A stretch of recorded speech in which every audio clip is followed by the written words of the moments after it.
What is happening, YouTube? So I know it's been a week that I've been making videos.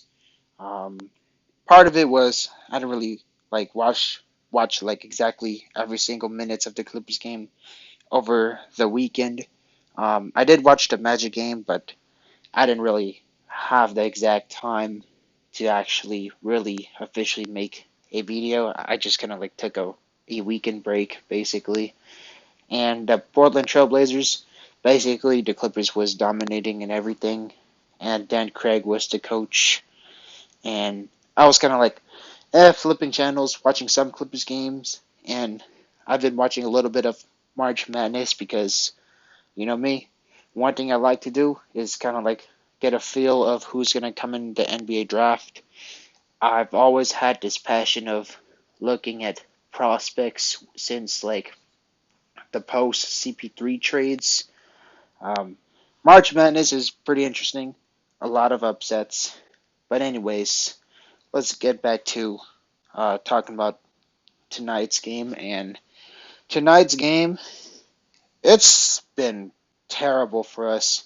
And not terrible as like, oh, we got in a blowout, but so many misfortunes happened. It was a trifecta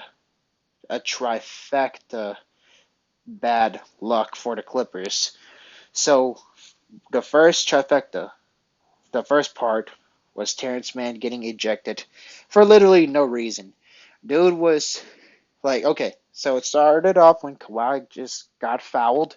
Kawhi got mad. He got a technical foul, and then Terrence Mann he just showed like some normal emotions, like, hey, what the heck is this? He was not even cussing. He just made a face, and then the refs decided he got to give him two technicals for just making a face, not even cussing, not even bumping the official. He just made a face.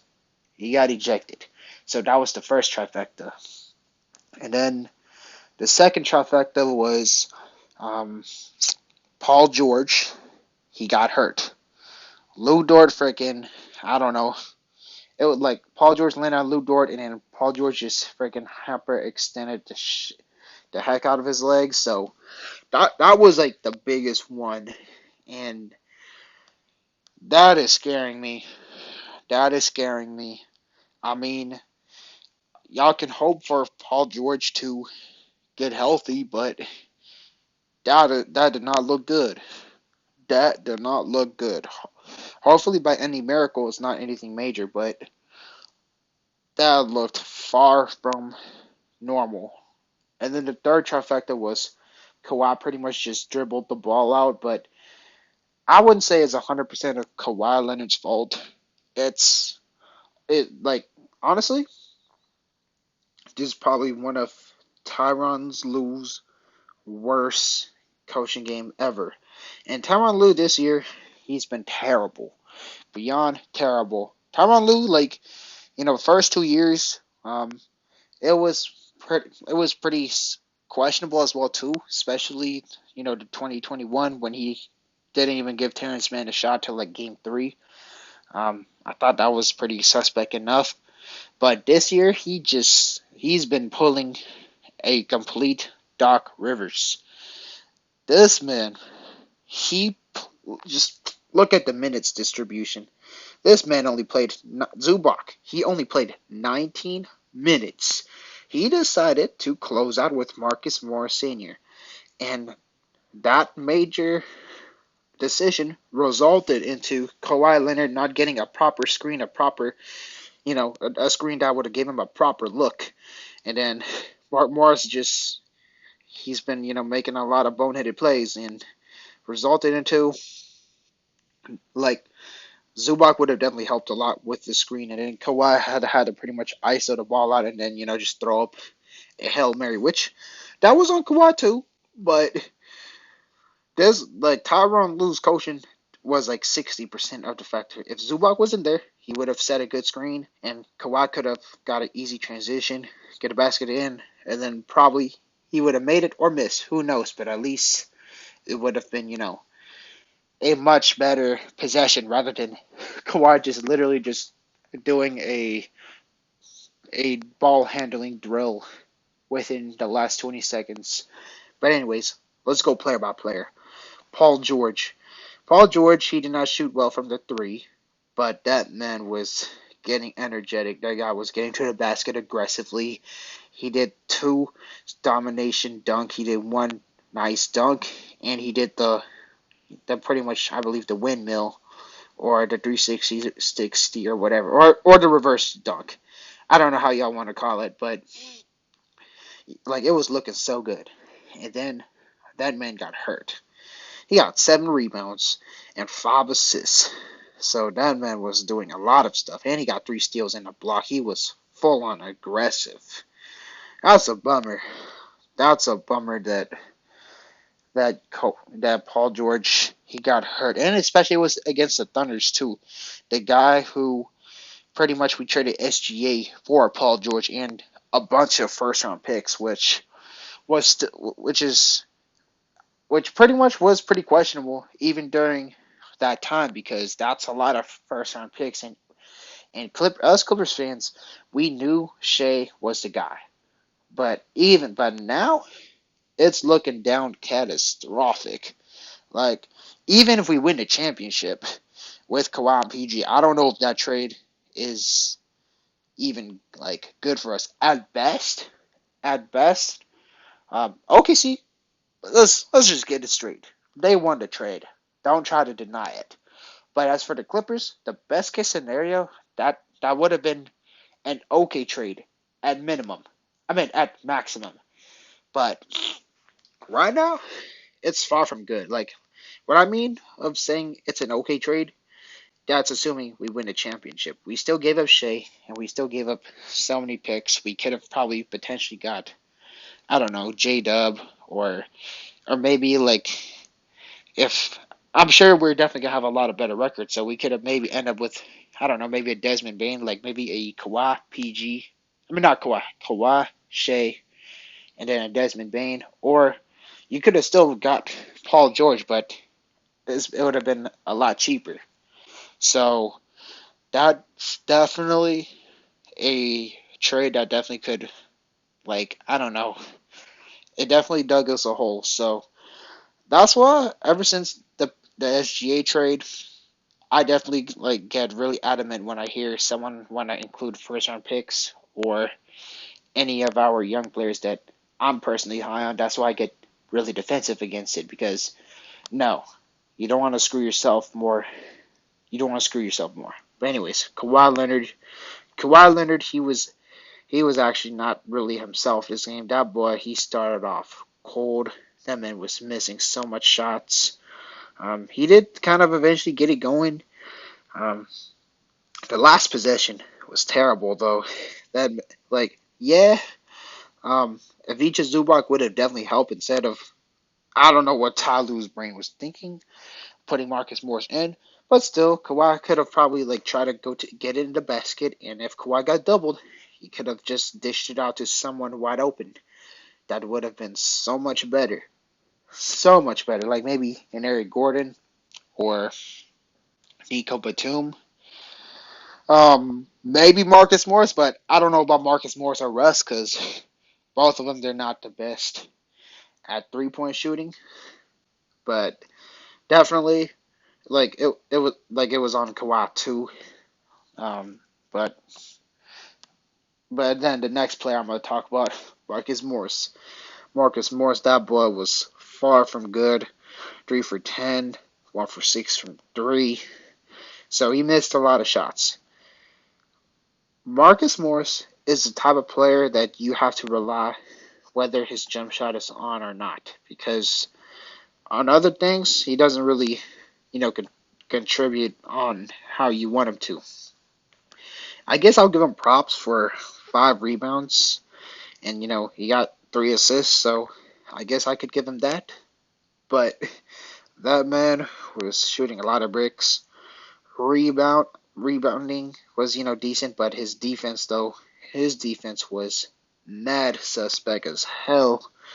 I mean, I don't know if Zubac was in or Covington was in, SGA or any of the Thunder's player would have definitely scored a lot less.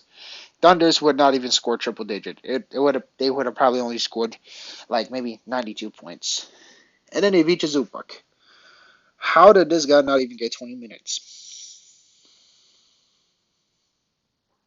A brief moment of silence. And what's even worse, it's the OKC Thunders. The Oklahoma City Thunders, they are a extremely good target for big men. And OKC, they do terrible against like a big who's like a traditional big who would get rebounds and who would pound you down low. And Zubac is that perfect guy to literally drop an easy double double. like like it would have been an easy like I don't know like 2020 type stuff. But Zubac literally only got 19 minutes. 19 minutes. Okay, maybe not exactly 2020, but you get the point. That dude would have literally out rebounded the heck out of a lot of Oklahoma City Thunders, and he would have brought rim protection for sure. Which OKC they scored a lot at the rim. I don't know what I don't know what's the thought process of Tyronn Lue, and of course not to mention Zubac would have definitely set a lot of key screens that would have gave the Clippers a very good look. And then Russell Westbrook. Can we give Russell Westbrook his flowers at this point? Like, okay, um, I understood if a lot of y'all had a lot of questions with bringing Russell Westbrook, because even me, I thought I was definitely not a Russell Westbrook fan just a month ago. I know I'm saying this, but I'm just gonna keep saying this. But even when I'd be browsing around social media, even especially on YouTube, when I would be going on Cali's Take and any other Clippers videos, I still see this one. I always see that one person or like multiple people. They still say like the Clippers have been struggling and they're not going to win with Russell Westbrook. Bro, come on, bro, come on now. That's just like if you're saying Clippers Russell Westbrook is the reason why the Clippers have been struggling and the reason why the Clippers are not going to win. I'm totally convinced that you have not been watching the past 10 games. You've only watched, let's just say, the Golden State Warriors game. Really, you just watched the Golden State Warriors game when Russell Westbrook was pretty bad. You did not watch, even the Sacramento Kings when Russell Westbrook pushed the pace. You definitely did not watch this game because Russell Westbrook was literally like going for rebounds and everything. That boy was hustling and he was putting up the energy. Let's see what else. Um, there was just so many games when Russell Westbrook got like double digits rebounds. It's crazy. It is crazy how people still trying to say it's Russell Westbrook's fault. Um, if anything, Tyronn Lue is the one who's stunting Russell Westbrook's potential as an LA Clipper. Like, okay, the biggest argument I hear was, you know, Russell Westbrook took a lot of Terrence Mann's minutes. Well, that's facts, but that is on Tyronn Lue to make an adjustment of still trying to find minutes for Terrence Mann. It's very easy. Slide Morris to the bench, give his minutes to Terrence Mann, like have them run as a backcourt. Man, that backcourt would get so many rebounds. Like Russell Westbrook and Terrence Mann, both of them, they can easily grab at least 5 rebounds. Like we'd be getting so much second chance possessions, and Kawhi, Paul George, them doing their thing, and then like I know it's a little bit small running Kawhi to power forward, but again, Kawhi Leonard is qualified to play the power forward because he gets rebounds and he plays great defense. While Marcus Morris, he's the supposed power forward. That man, like aside from this game, the past games, that boy don't get no rebounds. So I don't see any of the problem of playing Kawhi Leonard at the power forward and having Terrence Mann play the shooting guard and Russ as the point guard. But anyways, Nico Batum, he did his role, two for four. He didn't get any rebounds, and he only got one assist. Um, Lately, Batum, he's like some games it's kind of like he's been doing cardio at times. So again, Robert Covington only got single digits minutes. That is beyond suspect. And I know Robert Covington's stats was far from good, but eye test wise, that boy was already bringing that defense. He already got the steals. He got two rebounds, which didn't look good, but it's 7 minutes. Imagine if he played 21 minutes. He could have probably at least got 5 rebounds. And Marcus Morris, he had like 30 rebounds. I mean, not 30. I mean 30 minutes, but 5 rebounds. If Robert Covington and Morris switched minutes, that would have been an easy 8 rebounds, and Robert Covington could have probably like got 2 or 3 steals, and would have been an easy W. Yeah, Tyronn Lue definitely got a lot of explaining to do. Mason Plumlee, decent 3 for 4. He got 12 rebounds, crashed the glass, so that's a plus.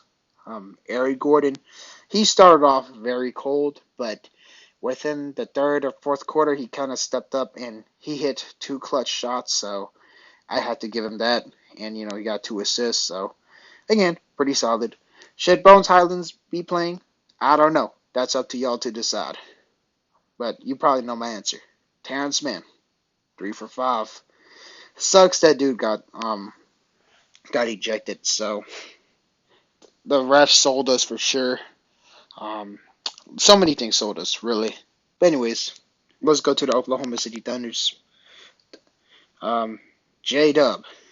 J Dub, he had more. Actually, no, that's Jalen Williams. My bad. Um, actually, there are two Jalen Williams, so I believe the center. The center, Jalen Williams. 6 points, 2 rebounds, 1 assist. I noticed that he only got 11 minutes. So really, OKC's literally running like they don't really have like a center.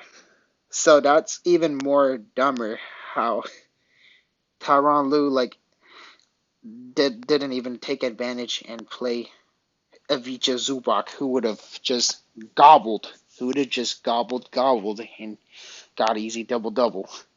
Or at least play Robert Covington for the defense. Jalen Williams, shout out to him. Very, very good player within the years to come. That boy, he been like the past 10 games, I believe he dropped like multiple triple doubles. Dude got like a lot of rebounds and a lot of assists. Sam Presti, shout out to him. That man is a mastermind. Um, Shai Gilgeous-Alexander, love him as a Clipper, still do. Miss him. That man dropped 31 points. I mean, not really surprised. He started off cold as well too, but then he stepped it up. Kind of wish Kawhi would have probably had a matchup on him more, maybe guarded him more, and instead of just Eric Gordon guarding him. Not saying that Eric Gordon had the worst defense. It was decently respectable, but would have been better if Kawhi guarded him or Robert Covington would have guarded him. And then Josh Giddey, of course, he got 6 rebounds and 6 assists, 13 points, did decent. Lu Dort, that boy was fouling like crazy. He did handshake the heck out of Kawhi, and he low-key kind of didn't give Kawhi enough space. So you could have argued maybe Kawhi drew a foul, but other than that, Lu Dort, he's pretty much on the Joe Ingles list officially. That boy injured Paul George. Wasn't intentional? I don't know. But since the refs ejected Terrence Mann, Lu Dort should have got a flagrant foul according to the referee standards. So that is definitely my 2 cents. And then the bench unit, they were pretty quiet except for Isaiah Joe. Even Isaiah Joe, he did pretty bad. He was missing a lot of shots. Sarr, he got a decent 6 rebounds, 2 assists, but he was pretty stagnant on offense. Uzman Dieng, I was hoping that he'd shoot more threes because that boy was building my damn house. But anyways, this was like so many reasons how the Clippers lost. So I don't know. Like this is definitely the games of misfortunes, and I hope this is not the end of the Clippers because man, last year Paul George was. I mean, Paul George was the one playing, and Kawhi Leonard was the one hurt. And then Paul George, of course, he got the last minute, COVID protocol. And this year, Paul George is the one hurt, and for next game, Kawhi Leonard's going to be the main first option. Hopefully, it's not going to be long that Paul George returns, but I don't know. And Ty Lue, like, please prove us wrong. Please, step it up, make the right rotations, get Covington playing more, um, and play Morris like less minutes. Like Morris should be playing the same minutes as Ivica Zubac, or better yet, Robert Covington's playing. Like Morris should see no more than objectively like 15 minutes, and I feel I'm being pretty generous on that. But anyways, this definitely should wrap up this video, and every fellow Clippers fan who watched this game, I definitely feel sorry for you, and because this was a painful game for every single Clippers fans to watch. Hopefully, next game we definitely bounce back with dominance because this game was just painful. First, the ref's ejection of Terrence Mann. 2, Paul George getting hurt, and then 3, of course, bad rotations and refs making dumb plays and Kawhi Leonard having a really rough possession. But anyways, try to have a good night. Much love. Peace.